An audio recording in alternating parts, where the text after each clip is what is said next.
अम, दो बातें पहले।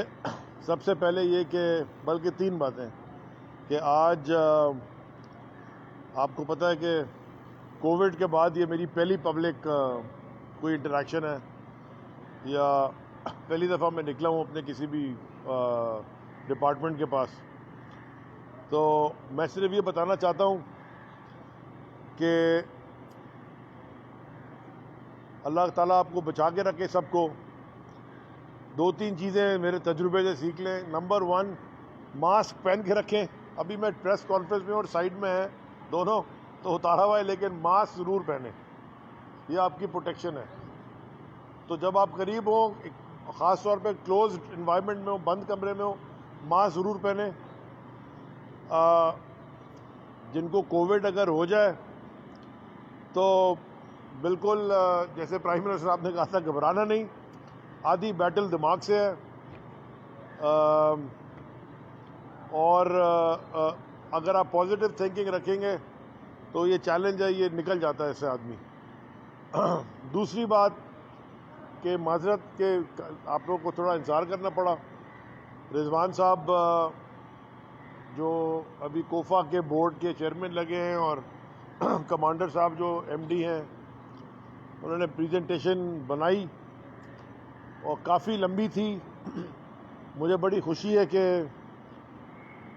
काफ़ी डिटेल में उन्होंने इसके ऊपर रिसर्च करके प्रेजेंटेशन बनाई है। वो 70-80 पेजेस की प्रेजेंटेशन है, और उसमें से बहुत सारे काम हैं जो फ़ौरन होने हैं, जिसके ऊपर मैं आपसे बात करूँगा।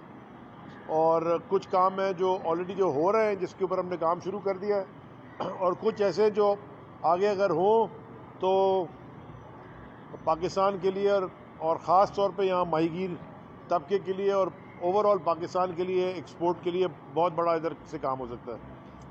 तीसरी बात कि कल एक हमारे बड़े अच्छे दोस्त भी थे, वो केपीटी के, मैं पहले ज़रा जिक्र उनका करना चाहिए था। केपीटी के पिछले जीएमओ थे, rear admiral retired Asif Hamid sahab, उनका कल इंतकाल हो गया। और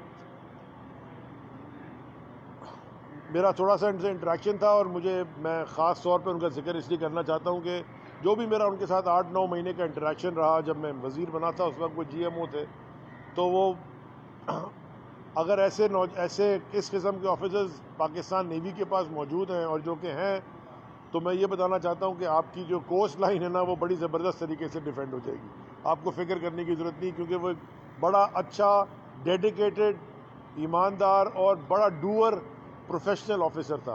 तो उनके लिए बहुत सारी दुआएं भी हैं, और उनकी फैमिली के साथ हमने कल ताज़ियत भी की है। अब आ जाए जी कुरंगी पेशावर के ऊपर वापस। देखें जी, दुनिया में सबसे बड़ी एक्सपोर्ट सारी दुनिया में वो होती है तेल की, oil. Oil is number one. दूसरा होता है गैस, गैस की दूसरी एक्सपोर्ट होती है। और तीसरे नंबर पे फिशरीज़ है, फिश एक्सपोर्ट है। लेकिन हमारे यहाँ कुछ चैलेंजेस हैं, जिसकी वजह से हम 450 मिलियन पे फंसे हुए हैं। $450 मिलियन साल की हमारी एक्सपोर्ट फंस गई है। जब हम आए थे तो हमने इस सेक्टर को, क्योंकि चैलेंजेस इमीडिएटली बहुत सारे थे, और वो चैलेंजेस कुछ अर्जेंट चैलेंजेस है जो कि पॉलिसी लेवल के, फ्रेमवर्क लेवल के, फाउंडेशन लेवल के थे, उनको पहले एड्रेस करना था, और उसके बाद फिर बिजनेस बिल्डिंग में की तरफ जाना था। तो अब जो हमारा फेज़ है, मैं अपनी वजारत की बात कर रहा हूँ, वो अब एग्जीक्यूशन और बिल्डिंग का फेज़ आ गया है। क्योंकि आपने पहले कुछ कानून तब्दील करने थे, कुछ लॉज में तब्दीली लानी थी, कुछ एचआर अपनी ह्यूमन रिसोर्स ठीक करनी थी, कुछ हो गई है, ज़्यादातर हो गई है, कहीं रह गई है। आपको पता है कि एक बड़ी स्पेशलाइज फील्ड होती है ये जो मरीन जो फील्ड है मेरी टाइम की, ये बड़ी स्पेशलाइज फील्ड है। इसमें टेक्निकल नॉलेज की ज़रूरत है, और हुकूमत के अंदर जिनके पास टेक्निकल नॉलेज है, पाकिस्तानी लोगों के पास, वो बाहर के मुल्कों में बड़ी अच्छी अच्छी हेफ्टी सैलरीज पे काम कर रहे हैं, और वो पाकिस्तान में आके हुकूमत के अंदर काम करना वैसे ही बड़ा मुश्किल है, क्योंकि हुकूमत के अंदर काम करना जो प्रोसेसेस हैं वो और हमारे इतने पुराने दकियानूसी जो तरीक़ाकार है जो हम कर रहे हैं, ठीक है, ऐसा ऐसा एक मिनिस्ट्री में ठीक हो जाता है, दूसरी मिनिस्ट्री पीछे रह जाती है, तो पूरा प्रोजेक्ट उसकी वजह से फंसा रहता है, तो वो एडजस्ट होना उनके लिए बड़ा मुश्किल होता है। और अब हम आ गए एग्जीक्यूशन स्टेज पे, तो हमने यहाँ पे काफ़ी डिटेल प्लानिंग की हुई थी। जायका के साथ हमारी बड़ी डिटेल्ड प्रेजेंटेशंस और ऑलमोस्ट डील साइन EAD के थ्रू हो भी गई है, उसकी फंडिंग अब आने वाली है। तो ये पूरा जो आप ये ऑक्शन हॉल में आप खड़े हैं, जो आप ऑक्शन हॉल देख रहे हैं, अगर आपने पीछे भी देखा हो, बड़ा ऑक्शन हॉल है, इसको पूरा अपग्रेड करने की बात है, वहाँ नई जेटीज़ बनाने की बात है और यहाँ प्रोसेसिंग प्लांट और सारा कुछ करने की बात है, ताकि ये पूरा इलाका अपलिफ्ट हो जाएगा। दूसरा जो अब हमारा पहला टारगेट है, वो जो हमारे पाकिस्तान की फ़िशरीज़ के ऊपर बैन लगे हुए हैं बाहर के मुल्कों में, बहुत सारे मुल्कों में, वो बैन इसलिए लगे हुए हैं कि आपका अपना यहाँ प्रोसेस ठीक नहीं है। और दुनिया बड़ी आगे चली गई है, हर चीज़ के अंदर डिफ़ाइन हो गया स्ट्रक्चर कि किस तरह प्रोसेस होना है, किस तरह आना है। हमारे पास क्योंकि इस सेक्टर के ऊपर कभी तवज्जो नहीं दी गई, तो जो हमारा माहीगीर तबका भी है उसकी भी अपलिफ्ट, उनकी भी टेक्नोलॉजी अपलिफ्ट होने की ज़रूरत है। जैसे कि जो जिसमें बहुत सारा काम हुकूमत का भी है और बहुत सारा, असल में तो सारा काम हुकूमत का है, क्योंकि वो गाइडेंस दे के तो आप अपलिफ्ट कर सकते हैं। तो वो भी हमने एक पूरा प्लान उसका बनाया है जो कि अब इम्प्लीमेंट होने जा रहा है। तो हम कोशिश ये कर रहे हैं, हमारा टारगेट है कि हम आप इनवाइट करेंगे, वंस वी जो हम डिप्लॉय कर दें तो हम इनवाइट करेंगे EU के रिप्रेजेंटेटिव्स को, यूरोपियन यूनियन के, वो आके अगर हमारा यहाँ पे एक दफ़ा स्ट्रक्चर देख लेंगे, अप्रूवल दे देंगे, तो आपकी ऐसी एक्सपोर्ट डबल हो जाएगी। तीसरी जो बड़ी एक चीज़ हमने की है, जिसका मैं पहले अनाउंस कर चुका हूँ, और इंशाल्लाह 21 नवंबर को इंटरनेशनल फ़िशरीज़ डे होता है, तो हम उस पर इंशाल्लाह हम एक MOU भी साइन करने जा रहे हैं। प्राइम मिनिस्टर का एक कामयाब जवान प्रोग्राम है, जिसके अंदर आसान किस्तों में कर्ज़े दिए जाते हैं नौजवानों को, कि वो अपना एंटरप्रेन्योरशिप, अपना बिज़नेस खुद वो उसके खुद बिज़नेस अपना स्टार्ट कर सकें। तो ये एक बहुत बड़ी खुशखबरी है कि इंशाल्लाह इसी महीने के आखिर से पहले हमारा वो MOU साइन हो जाएगा। और हमने ये जब बात की थी पहले और लोगों को अप्लाई करने के लिए कहा था, तो हमारे पास तकरीबन मेरे ख्याल में 90,000 एप्लीकेशन आई थी, 90,000 एप्लीकेशन आई थी माहीगीरों की तरफ से, जो कि अपनी बोट्स को अपग्रेड करना चाहते थे या आपस में मिलकर ख़रीदना चाहते थे। तो वो कामयाब जवान प्रोग्राम के अम्ब्रेला के अंडर के नीचे इंशाल्लाह हम माहीगीरों को भी आसान कर्जे देंगे, ताकि वो अपग्रेड कर सकें अपनी किश्तियाँ, या मिल के 5-6 लोग जो कि इधर उधर काम करते हैं, वो आपस में मिल के एक अपना एक वेसल ख़रीद सकें, फ़िशिंग वेसल। इस पे काफ़ी सारा काम हो गया है। जैसे मैंने आपसे कहा कि इंशाल्लाह 21 तारीख से पहले हम इस MOU को साइन कर देंगे और हम वो डिप्लॉय करना शुरू कर देंगे। और वो भी हम पूरा प्रोसेस बनाएंगे। जो हमारा DG पोर्ट एंड शिपिंग का दफ्तर है, बल्कि मैं आपको भी कहूँगा दोनों को कि यहाँ भी हम आपको उसकी एक दफ्तर बना के देंगे, कुरंगी फिश हार्बर में भी, ताकि लोग आके उनकी हम मदद कर सकें कि वो एप्लीकेशन कैसे भरें, क्या क्या चीज़ें उनको चाहिए, और वहाँ से लेके फिर वो जा सके पूरे बैंक तक, इनको कर्जा मिले। तो पूरा एक पूरा जो प्रोसेस होगा, वो जो भी हमारे बैंक्स हमारे साथ आ रहे हैं उनके साथ मिलके, तो एक हम यहाँ कोफा के अंदर भी इस्टेब्लिश करेंगे उसका डेस्क, और एक DG पोर्ट एंड शिपिंग के दफ्तर में भी, ताकि ये जो एक हमारा निगलेक्टेड तबका है, इमीडिएटली इसके ऊपर एक अच्छा काम हम कर सकें। यहाँ कुछ इश्यूज़ हैं जी माहीगीरों के। उसका सबसे बड़ा इशू है ड्रेजिंग का। अब मैं आपको बड़े मज़े की एक बात बताऊं, ये मैंने भी सीखा कि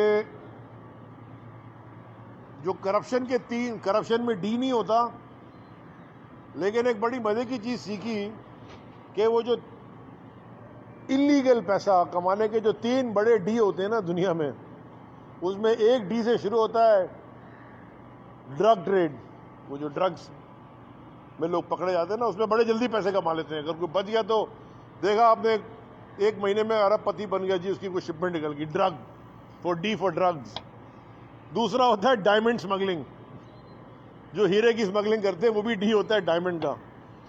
और थोड़ी सी टेक्निकल नोहाउ वाला होता है ड्रेजिंग, क्योंकि ड्रेजिंग एक ऐसी चीज है, उन्होंने कह दिया जी हमने 5 मिलियन क्यूबिक मीटर ड्रेज कर दिया है। देयर इज टेक्निकली यहाँ पाकिस्तान के अंदर ड्रेजिंग के अंदर बहुत बड़े बड़े खांचे हुए हैं, जो हमारे केपीटी और पोर्ट कासिम की ड्रेजिंग हुई है। इसलिए मैं हमारा बल्कि वो काफ़ी आगे चला गया। ईसीसी में समरी चली गई है, कैबिनेट अप्रूव कर दे, ईसीसी अप्रूव कर दे, उसके बाद फिर हमने अब ये किया है कि हमारे पास अपनी मैन पावर एक्सपर्टीज पाकिस्तान में है। अपनी मैन पावर हमारे पास पाकिस्तान में टेक्निकल एक्सपर्टीज है। अफसोस ये है, जैसे मैंने आपसे पहले कहा, वो बाहर चले जाती है या बाहर बैठी भी है, सिस्टम में नहीं आती। हमने अच्छा, ड्रेजिंग में बता दूं, क्योंकि बहुत सारे लोगों ने समंदर की गहराई को कहते हैं, जो चैनल की गहराई होती है, वो आपसे कहते हैं ना सबसे गहरा पोर्ट है। सबसे गहरे पोर्ट का क्या मतलब होता है? जैसे कहते हैं गवादर सबसे गहरा पोर्ट है कि वो 12.5 मीटर गहरा है उसकी बर्थ, ड्राफ्ट कहते हैं उसको, तो बड़ा जहाज आ सकता है। लेकिन गवादर में ड्रेजिंग होनी है तो वो और बड़ा हो सकता है, क्योंकि केपीटी के जो है वही 13-13.5 मीटर है, और पोर्ट कासिम का भी 13-13.5 मीटर है। और जो डीप वाटर पोर्ट है आपका, जिसको आप लोग चाइना पोर्ट कहते हो, SAPTL, उसकी तकरीबन 16 मीटर है। तो सिर्फ पाकिस्तान में एक वो डीप वाटर पोर्ट है जिसमें बड़ा जहाज आ सकता है, जिसमें 15,000 कंटेनर लग सकते हैं। यहाँ पे कम से कम 5-5.25 मीटर की ड्रेजिंग चाहिए इन ट्रॉलर्स को। और अगर आप देखें सर, आप बाहर जाएंगे लेफ्ट साइड पे, पूरी लो टाइड में तो किश्ती आ ही नहीं सकती, तो ये आधी जेटी वैसी ज़ाया हो रही है, तो इधर का भी ड्रेज होना है। तो ये हमने अब ये डिसाइड किया है, और इससे मुझे इसकी अप्रूवल भी मिल गई थी PM साहब से, और अब हमने पूरा ये मैं एक अनाउंसमेंट करने लगा हूँ कि इंशाल्लाह पाकिस्तान एक अपनी मरीन सर्विसेज कंपनी अपनी बनाने जा रहा है। इंस्टेड ऑफ कि हम बाहर जाएं और डॉलर खर्च करें, ये ECC में समरी हमने भेज दी है। इनफैक्ट लॉ में है, अभी वहाँ से ECC चले जाएगी। तो हमारे पास अपने ऑफिसर्स हैं, नेवी के रिटायर्ड हैं, बेरिया फाउंडेशन है, अपनी हमारी एक्सपर्टीज़ हैं, जो लोग बाहर काम करके आए। हम ये क्यों 200 मिलियन, साल का 15-18 मिलियन डॉलर आपका सिर्फ मेंटेनेंस ड्रेजिंग में जाता है? तो मुझे बताएं, अभी हमने पोर्ट कासिम में ड्रेजिंग करनी है, उसकी जो अप्रॉक्सीमेट कॉस्ट आई है, जो कोटेशन आई है, वो तकरीबन 3.5 से पौने 400 मिलियन डॉलर की ड्रेजिंग कॉस्ट आई है, जिसमें हमने LNG के लिए नया चैनल करना है और 8-9 नई बर्थ बन जाएंगी, क्योंकि 45 मीटर ड्रेज करना है। तो हम बाहर क्यों दें? वो हम हर साल मेंटेनेंस ड्रेजिंग भी है, और एक मेंटेन करने के लिए, और एक कैपिटल ड्रेजिंग जिससे ये होगा। आपको पता है पोर्ट कासिम में एक चीज़ मैं और बताना चाहूँ, टग बोट्स, ये जो टग बोट होती है वो क्या होती है? जो जहाज़ आता है, वो आपने देखी होंगी किश्तियाँ, वो जहाज़ को लगाती हैं, फिर जब जहाज़ निकल रहा होता है तो खींचती हैं जहाज़ को, बाहर तक लेके जाती हैं। ये इनहेरिट किया है कॉन्ट्रैक्ट अल्हम्दुलिल्लाह। $29,000 $29,000 पर डे देते हैं हम हर रोज के पोर्ट कासिम में 4 टग बोट्स को, हर रोज के देते हैं। $29,000 अपने टग नहीं खरीदते, पैसे भी पड़े हुए। पायलट बोट के 1.5 लाख रुपए या 1,35,000 हर रोज देते हैं, डेली। जो वो बोट होती है जो ये जहाज को पायलट को जहाज तक लेके जाती है, और फिर पायलट जहाज लेके आता है, अपनी नहीं खरीदते। मैं मिनिस्ट्री की तरफ से क्या क्या थक गया, बोर्ड ने भी अप्रूवल दिए। और फिर बड़ा इंटरेस्टिंग होता है कि जब टेंडर करते हैं वो भी बड़े मज़े का लिखते हैं ऐसा टेंडर कि वो बड़ा रिस्ट्रिक्ट कर देते हैं कि वो ऐसी को ख़ास कंपनियां हैं। सो ये चैलेंजेस हमने ओवरकम कर लिए हैं। पोर्ट कासिम का with in the next 10 days tender खुल जाए। फाइनेंस टेक्निकल तो बिड्स खुल गई हैं, फाइनेंशियल बिड्स खुल जाएंगी। पोर्ट कासिम में टग्स की और पायलट बोट्स की और बाकी की मेरे ख्याल में पाकिस्तान की तारीख का सबसे बड़ा कॉन्ट्रैक्ट हम देने जा रहे हैं। हम खुद परचेज करेंगे, हमारी अपनी होंगी, हमें डॉलर में पेमेंट करने की ज़रूरत नहीं है। हमारे पास अपने एक्सपर्ट्स हैं जो यहाँ हमको ज़्यादा तनख्वाह में रख के तो हम ये काम कर सकें। फॉरेन डिपेंडेंसी इस चीज़ में नहीं होनी चाहिए। और ये सारी जो हमने जो प्राइम मिनिस्टर साहब के विजन के मुताबिक एक जो ब्लू इकॉनमी कॉन्सेप्ट है, ये सारी उसी कॉन्सेप्ट का हिस्सा हैं। तो मैं एक दफ़ा फिर कमांडर साहब आपको भी और रिजवान आपको भी वेल डन। आपने काफ़ी डिटेल की स्टडी की है। जो आपके इमीडिएट चैलेंजेस हैं वो मैं आपको कोशिश करके फटाफट हल कर दूंगा। आपको पता है कि पाकिस्तान के निज़ाम में फ़ाइल घूमने का टाइम ज़रा एक सिस्टम होता है वो, और हमें वो फाइल में पहिए लगाने की आदत नहीं है। हम प्रॉपर चैनल से करते हैं, तो भले देर से आएगा अगर हुआ, लेकिन दुरुस्त आएगा। And well done. एंड मेरा इंशाल्लाह हमारा टारगेट ही होना चाहिए कि जो $450 मिलियन की आपकी एक्सपोर्ट है उसको कम से come by the time election आए हम कम से कम $2.25 बिलियन तक लेके जाएं। शुक्रिया जी। Thank you. सवाल पूछने, मुझे पता है आप दोनों के दिमाग में सवाल है, इनसे शुरू कर ले।